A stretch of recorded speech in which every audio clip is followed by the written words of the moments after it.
Hello ladies and gentlemen. Today we're tackling a battle of the hacks, Kathleen Kennedy versus Alex Kurtzman. These two were handed the keys to two of the greatest sci-fi franchises in history, Star Wars for Kennedy and Star Trek for Kurtzman, and they've turned them into smouldering wrecks. We're talking complete destruction by wokeness, terrible writing, and a total disregard for what made these universes legendary. And by the end of this video, I'll declare who did more damage. Spoiler, it's a close race, but one edges out the other in sheer incompetence. Let's get into it. First, let's set the stage. Star Wars and Star Trek weren't just movies and shows, they were cultural phenomenons. Star Wars gave us epic space operas with heroes like Luke Skywalker, moral dilemmas, and groundbreaking special effects. Star Trek was the pinnacle of thoughtful sci-fi, exploring humanity, ethics, and the unknown through iconic characters like Kirk, Spock, Picard, Sisko, and many more. But under Kennedy and Kurtzman, both have been utterly destroyed. I'm talking obliterated by an avalanche of wokeness and god-awful writing. What do I mean by wokeness? It's not about diversity. Classic Trek had that in spades with the likes of Uhura and Sulu. No, it's forced DEI checkboxes that prioritize the message over story, turning strong characters into preachy caricatures. In Star Wars, Kennedy's era started with The Force Awakens, which was basically a lazy remix of A New Hope, but it got worse. The Last Jedi, Rian Johnson turned Luke into a depressed hermit who milks space cows? That's not character development. That's character assassination. And Rise of Skywalker? An incoherent mess trying to fix the previous messes. The writing is so bad, it's like they hired toddlers with crayons to write the script. They fly now! They fly now! Over in Star Trek, Kurtzman took over after the Kelvin Timeline movies and cranked out Discovery, Picard, Strange New Worlds, and the latest abomination, Starfleet Academy. Discovery?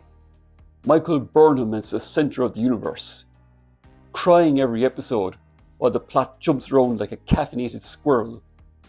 The writing ignores basic science, logic, and Trek's optimistic spirit. It's all dark, gritty reboots with lens flares and identity politics shoved in your face. Both franchises are now shadows of themselves. Box office bombs, cancelled shows, and fans fleeing in droves. Star Wars toys gathering dust on shelves, Trek conventions turning into echo chambers for the diehards. It's heartbreaking, but it's the truth. Now, let's zoom in on Kathleen Kennedy. This woman was handed Lucasfilm on a silver platter by George Lucas himself in 2012. Now, she has produced some hits in the past, like Jurassic Park, Back to the Future, and the first couple of Indiana Jones movies. But let's be honest, she was basically a glorified secretary. Those were great movies made by highly talented male directors like Steven Spielberg and Robert Zemeckis. On her own, she's a talentless, overrated hack who's way out of her depth. Kennedy has zero respect for lore or legacy characters. Luke Skywalker, the hopeful farm boy who redeemed Darth Vader, she turned him into a cynical failure who abandoned his friends. Han Solo, killed off by his own dimwit son. Leia, she turned into Mary Poppins in space. And don't get me started on the new characters. Rey's a Mary Sue who masters the Force without training, completely bypassing the classic hero's journey. Her obsession with DEI and feminizing the franchise is just so blatant. Every project pushes strong female leads at the expense of everything else. The Acolyte? A $230 million disaster about lesbian space witches that bombed so hard it was cancelled after one season. The power of one, the power of two, the power of many. Obi-Wan Kenobi? It turned the Jedi Master into a babysitter for mini Leia. The first two seasons of The Mandalorian was good, but it went completely off the rails in season 3. Kennedy's fingerprints are on the sequel trilogy's $4 billion box office gross, which does sound impressive on paper, but the audience steadily declined as the trilogy went on. Post-2016, Solo flops, and shows like Book of Boba Fett are just forgettable slop. She's fired directors left and right. Phil Lord and Chris Miller from Solo, Colin Trevorrow from Episode 9, because she can't handle anyone with actual vision. Worst of all, she's alienated the core fan base. Remember her The Force is Female shirts? That's not empowering, it's exclusionary. Star Wars was for everyone, but under her, it's a vehicle for agenda pushing. Irreparable damage? Absolutely. The brand is just toxic now. Now, if Kennedy is overrated, Alex Kurtzman is a straight up hack. A fader who somehow keeps getting gigs despite bombing everywhere. This guy co-wrote the Transformers sequels, the failed Amazing Spider-Man 2, and that 2017 Mummy reboot that killed the Dark Universe before it even started.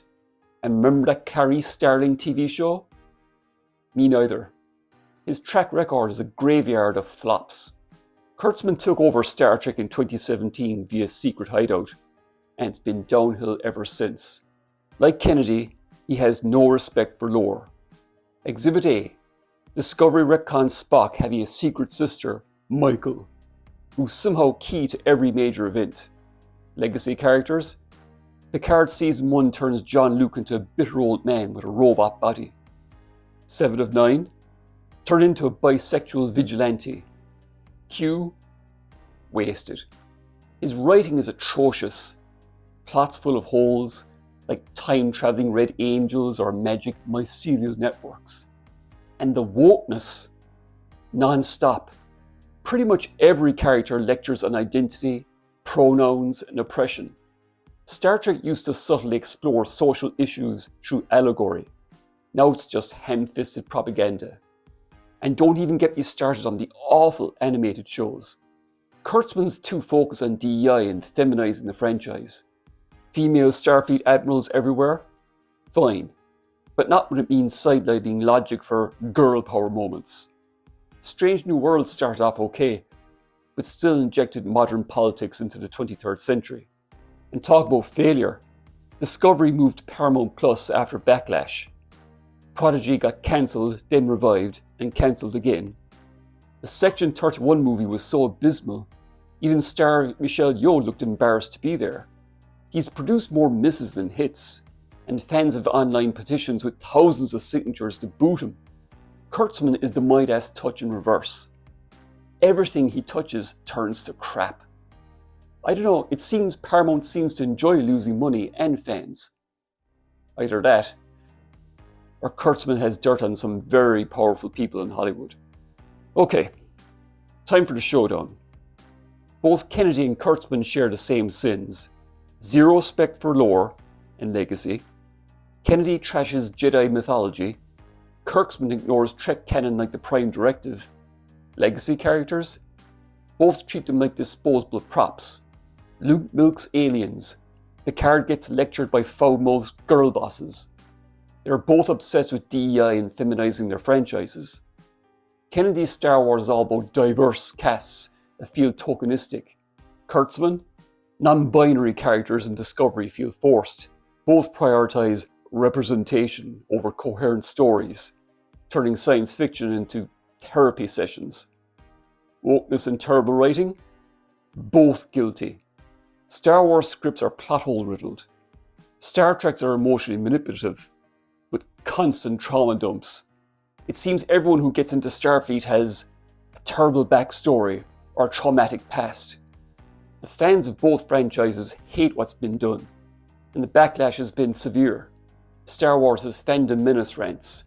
Star Trek has nerdrotic takedowns. But who actually is worse? Kennedy damaged a bigger empire. Star Wars is a 50 billion juggernaut. Trek is more niche, yet Kurtzman seems more consistently incompetent. His projects flop harder relative to budget. Discovery seasons cost a fortune for mediocre views. They both destroy optimism. Star Wars went from hope to nihilism. trek from exploration to dystopia. And the feminizing? Kennedy makes male heroes weak to prop up the females. Kurtzman does the same thing, emasculating Kirk's era in reboots. So here's the verdict. Although Kathleen Kennedy has done irreparable damage to Star Wars' legacy, turning it from a beloved saga into a divisive mess, she at least has a few genuinely good projects under her belt. Rogue One, a gritty war story that captures the original spirit. The first 2 seasons of The Mandalorian, peak Star Wars storytelling with Baby Yoda, bounty hunter vibes, and real respect for the universe. Although, you really have to thank Jon Favreau and Dave Filoni for that. And Andor was a surprisingly mature and well-written take on the darker side of the Star Wars galaxy. But Kurtzman? The only good thing from his watch is Season 3 of Picard, and that's mainly down to Terry Matalas doing all the heavy lifting. Matalas respected the Next Generation cast, gave us fan service like the Enterprise D's return, wrapped things up emotionally. Kurtzman just slapped his name on it. So, in my opinion, Kurtzman wins. Or does that mean he loses as the biggest destroyer? He's a pure hack with no redeeming hits, while Kennedy has flashes of competence, mainly thanks to others. Star Trek's smaller, but he's killed its soul more thoroughly. Kennedy damaged a giant. Kurtzman buried a legend. So there you have it. Kennedy and Kurtzman, the dynamic duo of disaster.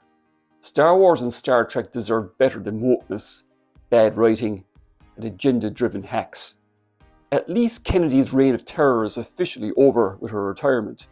But if Paramount doesn't fire Kurtzman, Star Trek will remain a dead franchise with no hope of rebirth. So what do you all think? Who did more damage, Kennedy or Kurtzman? Let me know in the comments. And if you enjoyed this video, please give it a like. Consider subscribing if you haven't done so already. And I'll see you all in the next video. Bye for now.